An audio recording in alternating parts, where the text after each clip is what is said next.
Zero Malabar സഭയുടെ major arch ബിഷപ്പായി ചുമതലയേറ്റതിനു ശേഷം മാർ റാഫേൽ തട്ടിൽ പിതാവ് തൻ്റെ അജഗണങ്ങൾക്കായി എഴുതിയ ആദ്യ ഇടയലേഖനം പുറത്തുവിട്ടു. മേജർ ആർച്ച് ബിഷപ്പ് ആയതിനെക്കുറിച്ചും എറണാകുളം അങ്കമാലി അതിരൂപത കുർബാന ഏകീകൃത വിഷയം ഉൾപ്പെടെ നിരവധി വിഷയങ്ങളാണ് തൻ്റെ ആദ്യ ഇടയലേഖനത്തിൽ പിതാവ് പരാമർശിച്ചിട്ടുള്ളത്. സീറോ മലബാർ സഭയുടെ മേജർ ആർച്ച് ബിഷപ്പായതിനു ശേഷം ഇതാദ്യമായാണ് മാർ റാഫേൽ തട്ടിൽ പിതാവ് ഇടയലേഖനം എഴുതുന്നത്. പുതിയ മേജർ ആർച്ച് ബിഷപ്പിന്റെ തെരഞ്ഞെടുപ്പിനായി ആത്മാർത്ഥമായി പ്രാർത്ഥിച്ച സഭ മുഴുവനോടും ഹൃദയപൂർവ്വം നന്ദി പറഞ്ഞാണ് ഇടയലേഖനം തുടങ്ങുന്നത്. സീറോ മലബാർ സഭയുടെ ചരിത്രം ദൈവിക ഇടപെടലുകളുടെ അത്ഭുത വിവരണമാണ്. മാർ തോമാസ് ലീഹായുടെ പ്രേഷിത പ്രവർത്തനത്താൽ രൂപമെടുത്ത ഈ ക്രൈസ്തവ സമൂഹത്തിന് നൂറ്റാണ്ടുകൾ നീണ്ട സങ്കീർണവും വേദനാജനകവുമായ അനുഭവങ്ങളിലൂടെയാണ് കടന്നുപോകേണ്ടി വന്നത്. കത്തോലിക്ക കൂട്ടായ്മയിൽ നിന്ന് വിഘടിച്ചു പോകാനുള്ള പ്രലോഭനങ്ങളെ അതിജീവിച്ച ഈ സഭാസമൂഹം സ്വന്തം അസ്തിത്വം രൂപപ്പെടുത്തുന്നതിനു വേണ്ടിയുള്ള നിരന്തര പരിശ്രമങ്ങൾ ഉണ്ടാകണമെന്നും പിതാവ് ഇടയലേഖനത്തിൽ കുറിക്കുന്നു. സീറോ മലബാർ ഹൈറാർക്കി സ്ഥാപിതമായെങ്കിലും 1923 സീറോ മലബാർ ഹൈറാർക്കി സ്ഥാപിതമായെങ്കിലും 1992 മേജർ ആർക്കി എപ്പിസ്കോപ്പൽ പദവിയിലേക്ക് ഉയർത്തപ്പെട്ടതോടെയാണ് സീറോ മലബാർ സഭയിൽ കാനോനികമായ സംവിധാനങ്ങൾ പൂർണ്ണമായും രൂപപ്പെട്ടത്.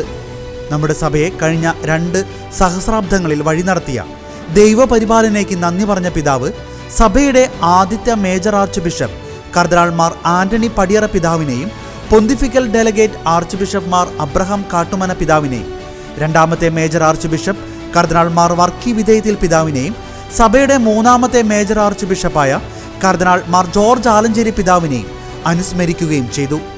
സഭയിൽ വിശുദ്ധ കുർബാനയർപ്പണത്തിന്റെ ഏകീകരണവും യാമപ്രാർത്ഥനകളുടെയും നവീകരണവും ഏറ്റെടുത്ത് ലക്ഷ്യത്തിലെത്തിച്ചത് അഭിവന്യ ആലഞ്ചേരി പിതാവിന്റെ നിശ്ചയദാർഢ്യം കൊണ്ടാണെന്നും പിതാവ് കൂട്ടിച്ചേർത്തു. ഫ്രാൻസിസ് മാർപ്പാപ്പ തന്റെ തെരഞ്ഞെടുപ്പിന് സ്ഥിരീകരണം നൽകിക്കൊണ്ടെഴുതിയ കത്തിൽ സമൂഹത്തിലെ പാവങ്ങൾക്ക് തണലാകണമെന്ന പ്രത്യേക നിർദ്ദേശം നൽകിയതായും പാവങ്ങളുടെ സഭ എന്ന ഫ്രാൻസിസ് പാപ്പയുടെ സഭാദർശനത്തിൽ ജീവിക്കാൻ നാം ശ്രദ്ധിക്കണമെന്നും പിതാവ് പറയുന്നു.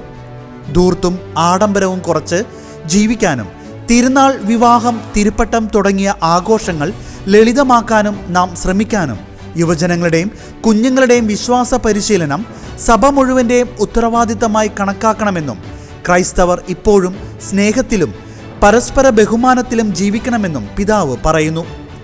സാമൂഹ്യ സേവനത്തിലേർപ്പെട്ടിരിക്കുന്നവർക്കെതിരെ അടിസ്ഥാനരഹിതമായ ആരോപണങ്ങൾ ഉന്നയിച്ചുകൊണ്ട് കേസുകൾ എടുക്കാനും സേവന മേഖലകളിൽ നിന്ന് പുറത്താക്കാനും ജനോപകാര പ്രവർത്തനങ്ങളെ തടസ്സപ്പെടുത്താനും നടത്തുന്ന സംഘടിത ശ്രമങ്ങൾ നമ്മുടെ സഭയിൽ ഉണ്ടെന്നും സുവിശേഷത്തിനു വേണ്ടി പീഡിപ്പിക്കപ്പെടുന്നവരെ ഓർത്ത് സഭ മുഴുവനും പ്രാർത്ഥിക്കണമെന്നും പിതാവ് അഭ്യർത്ഥിക്കുന്നു. സീറോ മലബാർ രൂപതയിൽ നിന്ന് ഉന്നത വിദ്യാഭ്യാസത്തിനും മികച്ച ജോലി സാധ്യതയ്ക്കും ഉയർന്ന ജീവിത നിലവാരത്തിനും വേണ്ടി നമ്മുടെ യുവജനങ്ങളും കുടുംബങ്ങളും വിദേശ രാജ്യങ്ങളിലേക്ക് പോകുന്ന കാര്യവും 12ാം ക്ലാസ് കഴിഞ്ഞയുടൻ വിദേശത്തേക്ക് പോകാനുള്ള പ്രവണതയും കുടുംബങ്ങൾ വലിയ കടബാധ്യത എടുത്തുവെച്ച് മക്കളെ വിദേശത്തേക്ക് അയക്കുന്ന സാഹചര്യം നിലവിലുണ്ടെന്നും എന്നാൽ ഉന്നത പഠനത്തിനും അതിനനുസൃതമായ ജോലിക്കുമുള്ള സ്വന്തം നാട്ടിലെ സാധ്യതകൾ പ്രയോജനപ്പെടുത്താനും സാധിക്കണമെന്നും പിതാവ് നമ്മെ ഓർമ്മിപ്പിക്കുന്നു.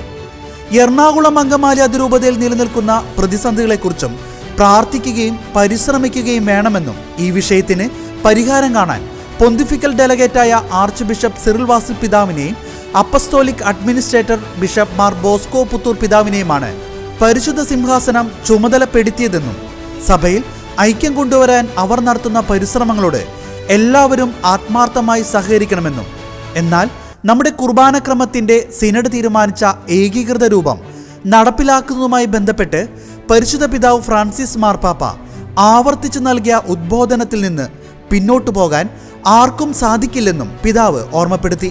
കത്തോലിക്ക കൂട്ടായ്മയിൽ നമ്മൾ നിലനിൽക്കുന്നത് പരിശുദ്ധ പിതാവിനോട് പൂർണ്ണമായ വിധേയത്വം പുലർത്തിക്കൊണ്ടാണെന്ന് പിതാവ് നമ്മെ ഓർമ്മിപ്പിച്ചു. അവസാനമായി സീറോ മലബാർ സഭയെ നയിക്കുക എന്ന ദൗത്യം ദൈവം എന്നെ ഭരമേൽപ്പിക്കുമ്പോൾ നിങ്ങളുടെ പ്രാർത്ഥനയിലും വിശ്വാസത്തിലും സ്നേഹത്തിലും തന്നെ ഓർക്കണമെന്നും പിതാവ് അഭ്യർത്ഥിച്ചു.